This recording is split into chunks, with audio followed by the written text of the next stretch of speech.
Hello everyone, good morning. I am TC Jahangir. Once again welcome you on online platform of IEL Academy. Friends, we are learning a very important topic of vocab, that is confusing words. और ये confusing word series का 4th part है। अगर आपने पहले के 3 parts नहीं देखे हैं तो हमारे चैनल पर जाएं और उन्हें ज़रूर देखें। और अगर आपको ये वीडियो पसंद आता है तो इसे लाइक करें और औरों के साथ में शेयर भी करें। तो चलिए आज की क्लास को शुरू करते हैं। और आज हम कन्फ्यूजिंग वर्ड्स को इन क्वेश्चंस के माध्यम से सीखने वाले हैं। तो आप एक बार वीडियो पॉज करके सारे क्वेश्चंस अच्छे से रीड आउट कर लीजिए और उसके बाद में पहला क्वेश्चन देखिए। पहला क्वेश्चन है, I have purchased the dash John Milton's poetry. दोस्तों 4 ऑप्शन यहाँ पे दे रखे हैं, आपको बताना है कौन सा ऑप्शन यहाँ फिट बैठेगा, कौन सा ऑप्शन इस क्वेश्चन का आंसर होगा। तो एक बार आप वीडियो पॉज करके इसका आंसर गैस कर लीजिए और उसके बाद में इधर आ जाइए, मीनिंग डिस्कस करते हैं। पहला वर्ड है CORPS। छात्रों इसका उच्चारण रहता है कॉप्स। क्या उच्चारण रहता है? कॉप्स। और कॉप्स का मतलब होता है दोस्तों a dead body. A dead body को क्या बोलते हैं? कॉप्स बोलते हैं शव। हिंदी में क्या बोलेंगे? शव या लाश। दूसरा जो कॉप्स है उसका उच्चारण वैसे कॉप्स नहीं है, उसका उच्चारण है कॉर्पस। क्या उच्चारण है? Corpus.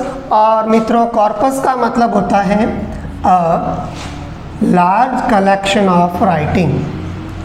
A large collection of writing, और आई कैन से रिटन और स्पोकन टेक्स्ट।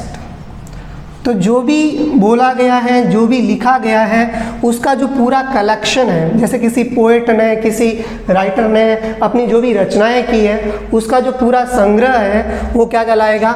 वो कॉर्पस कहलाएगा, spoken text. Is that clear? और अगला जो वर्ड है सी, उसकी स्पेलिंग देखिए CORPS। अब मित्रों इसका उच्चारण कॉप्स नहीं है, इसका उच्चारण है कोर। क्या उच्चारण है इसका? कोर है। इसमें P और S को प्रोनाउंस नहीं करना है, कोर। और कोर का मतलब होता है मिलिट्री या आर्मी की एक यूनिट होती है जिसको स्पेशल ड्यूटी दी जाती है, स्पेशल टास्क दिया जाता है, उसको बोलते हैं core. A military unit with special duties, with special duties. जो स्पेशल ड्यूटी को परफॉर्म करती है वो क्या होती है? कोर होती है। जैसे कोई मेडिकल के लिए यूनिट बना दी तो वो हो गई अ मेडिकल कोर। फाइनेंस के लिए अलग बना दी, अ फाइनेंस कोर। ओके, तो मेनली हमें ध्यान रखना इसका उच्चारण कॉप्स नहीं है, इसका उच्चारण कोर है। और हमारे सामने आखिरी वर्ड है डी, उसकी स्पेलिंग देखिए CORP। और छात्रों इसको उच्चारित करते हैं क्रॉप। और क्रॉप का मतलब होता है फसल। क्या मतलब होता है?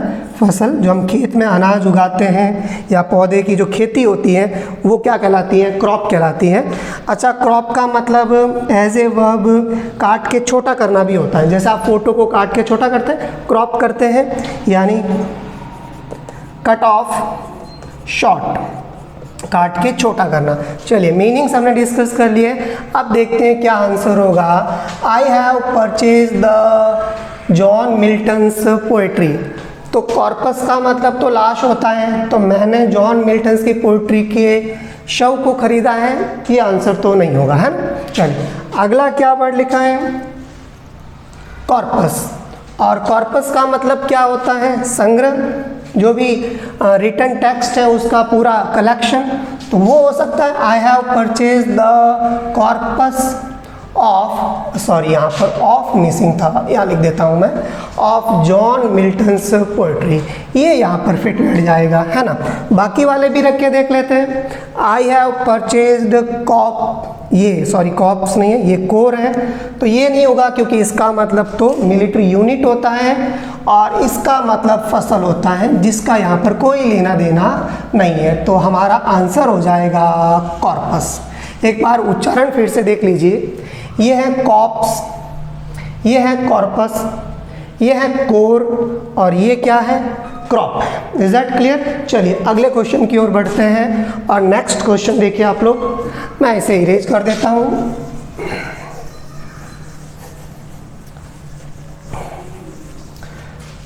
चलिए दोस्तों अगला क्वेश्चन है, it will take me only 2 days to the task. दो ऑप्शन आपके पास में है और दोनों का उच्चारण सेम है, अकम्प्लिश और अकम्प्लिश। हमें देखना है कौन सा अकम्प्लिश यहाँ पर फिट बैठेगा। तो चलिए मीनिंग डिस्कस करते हैं, आप लोग भी आंसर गैस कर लीजिए क्या आंसर होना चाहिए। तो पहला जो अकम्प्लिश है इसका पार्ट ऑफ स्पीच वर्ब है और मित्रों इस अकम्प्लिश का मतलब होता है किसी भी कार्य को पूरा करना यानी फिनिश करना, या हम कह सकते हैं कंप्लीट करना। तो फिनिश और कंप्लीट, अकम्प्लिश। और सेकंड जो अकम्प्लिश है बी, इस अकम्प्लिश का मतलब होता है वो व्यक्ति जो किसी अपराध में सहयोग करता है, किसी अपराध में किसी और व्यक्ति की मदद करता है, उसे हम कहते हैं अकम्प्लिश। हिंदी में हम इसे कह सकते हैं सह अपराधी, यानी अपराध में सहयोगी, one who helps somebody else in a crime और रॉन्ग डूइंग। ठीक है, और जो सह अपराधी होता है उसे हम अबेटर भी बोलते हैं।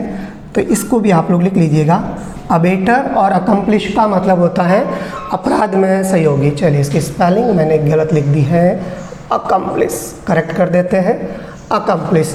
चलिए तो कौन सा आंसर फिट बैठेगा डिस्कस कर लेते हैं। यहाँ पर दोनों वर्ड के मीनिंग रख के देख लेते हैं। It will take me only 2 days, मुझे केवल 2 दिन लगेंगे। टू के बाद में हमें वर्ब की रिक्वायरमेंट है, वैसे भी वर्ब यही है, ये वर्ब नहीं है, ये तो नाउन हो गया है, कोई व्यक्ति।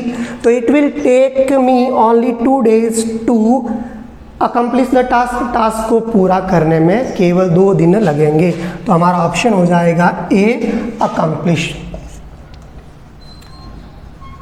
Accomplish the task. ओके, चलिए आगे बढ़ते हैं। अगला प्रश्न है, the purpose of the lockdown is to wide spread of कोविड-19। चलिए अब दोस्तों यहाँ पर आपके सामने 2 ऑप्शन दे रखे हैं, एक बार दोनों के मीनिंग डिस्कस कर लेते हैं। आप लोग भी आंसर गैस कर लीजिए क्या आंसर होना चाहिए। और फिर इधर देखिए पहला वर्ड जो लिखा है इसका उच्चारण है सोल, और सोल का मतलब क्या होता है। सोल का एक तो मीनिंग हो जाता है छात्रों, जूता या पाँव के जो नीचे वाला सरफेस है उसको सोल बोलते हैं, यानी जो बॉटम पार्ट है पाँव का उसको क्या बोलते हैं, sole. The bottom part of a foot और शू, यानी जूते का या पाँव का नीचे वाला हिस्सा, जैसा हिंदी में तलवा कहते हैं, वो क्या कहलाता है, सोल कहलाता है। इसका एक और मीनिंग होता है, यहाँ पर तो ये हो जाएगा नाउन, पार्ट ऑफ स्पीच हो जाएगा नाउन इसका। और एडजेक्टिव के रूप में सोल का मतलब होता है एकमात्र, ओनली। क्या होता है, एकमात्र, only one, single, only one. ठीक है, इसको आप दिमाग में रखिएगा, यहाँ अपना कोई वर्ड्स मीनिंग रख के डिस्कस करेंगे कौन सा आंसर फिट होना चाहिए। और नेक्स्ट जो वर्ड है बी, इसका उच्चारण भी सेम है, इसको भी प्रोनाउंस करते हैं सोल, और इस सोल का मतलब होता है आत्मा। क्या होता है, आत्मा। जो स्पिरिचुअल पार्ट होता है, इमैटेरियल पार्ट होता है ह्यूमन बीइंग का, वो क्या कहलाता है, आत्मा कहलाता है, जिसे आप देख नहीं सकते। कहते हैं कि इंसान का शरीर मरता है लेकिन आत्मा नहीं मरती है, वो हमेशा अमर रहती है। तो ये क्या हो जाता है कि स्पिरिचुअल पार्ट हो जाता है,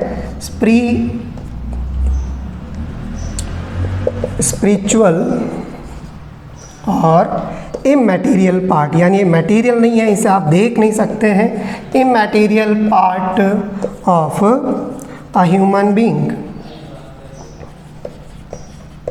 चलिए छात्रों, अब आप बताइए कौन सा जो वर्ड है वो यहाँ पर फिट बैठना चाहिए। तो द पर्पज। अब ये सोल वैसे भी एक नाउन है और ये वर्ड नाउन भी है, एडजेक्टिव भी है। हमें ये पर्पज नाउन है तो हमें किस पार्ट ऑफ स्पीच की रिक्वायरमेंट है? हमें एडजेक्टिव की रिक्वायरमेंट है। एक बात तो ये। दूसरा आप देखिए मीनिंग क्या फिट बैठता है, द पर्पज, आत्मा पर्पज, आत्मा उद्देश्य, ऐसा कोई मीनिंग नहीं निकल रहा है। फिर देखिए इस सोल का मतलब क्या होता है, तलवा, तो तलवा पर्पज, ऐसा भी कोई मीनिंग नहीं निकल रहा है। और एक और इसका मतलब है एकमात्र, द सोल पर्पज, एकमात्र उद्देश्य जो लॉकडाउन का है वो क्या है, is to stop wide spread of कोविड-19, कोविड-19 को ज़्यादा फैलने से रोकना है। तो चलिए आई होप आपको भी यही वर्ड समझ में आ रहा होगा। चलिए तो आपका आंसर हो जाएगा ASOLE और एक एडजेक्टिव है। ठीक है, चलिए आगे बढ़ते हैं और हमारे सामने एक लास्ट क्वेश्चन है, उसको डिस्कस कर लेते हैं। क्वेश्चन आप लोग पढ़ लीजिए क्या लिखा है। तो छात्रों क्वेश्चन है you should not in his work. Okay, option मैंने नहीं लिखे हैं, इसके ऑप्शन मैं लिख देता हूँ, चलिए ध्यान दीजिएगा। ऑप्शन छात्रों ये थे, चलिए दो वर्ड आपके सामने हैं और दोनों का उच्चारण सेम है, मेडल, मेडल। आपको बताना है कौन सा मेडल यहाँ पर फिट बैठेगा। तो पहला जो मेडल है इसका मतलब देखिए ये वही मेडल है जब आपको किसी स्पोर्ट एक्टिविटी या इवेंट में हिस्सा लेने पर जब आप विनर हो जाते हैं तब जो आपको मेडल मिलता है वो ये मेडल है ना। एक मेटल डिस्क होती है, हिंदी में आप कह सकते हैं पदक। पदक आपको जो मिलता है, एक तमगा, वो क्या कहलाता है, वो ये मेडल कहलाता है। अब मेटल डिस्क, एक मेटल डिस्क होती है जो किस फॉर्म में दी जाती है, जो गिवन एज अ प्राइज, जो प्राइज के रूप में आपको दी जाती है। चलिए समझ में आ गया होगा।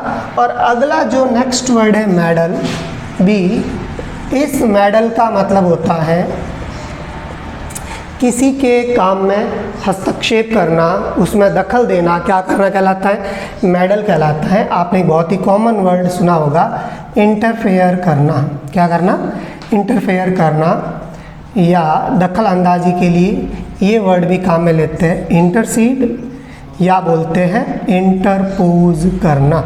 चलिए तीनों वर्ड आप इसके सिमिलर के रूप में लिख लीजिएगा। ओके, तो ये हो गया है वर्ब और ये हो गया है नाउन। चलिए पार्ट ऑफ स्पीच हमने डिस्कस कर लिए। अब देखिए कौन सा आंसर होगा, यू शुड नॉट। वैसे हम एक वर्ब की रिक्वायरमेंट है, वर्ब यही है, ठीक है, ये वर्ब नहीं है। इन हिज वर्क, तो आपको उसके काम में दखल अंदाजी नहीं करनी चाहिए, ये वाला यहाँ पर आंसर फिट बैठेगा। तो क्या हो जाएगा, मेडल। That's it. तो चलिए दोस्तों आज के लिए इतना ही। अगर आपको ये वीडियो पसंद आया है तो इसे लाइक करें और कमेंट के माध्यम से मैं अपने रिएक्शन ज़रूर दें। मिलते हैं अगली क्लास में, तब तक के लिए have a nice time, enjoy, bye bye.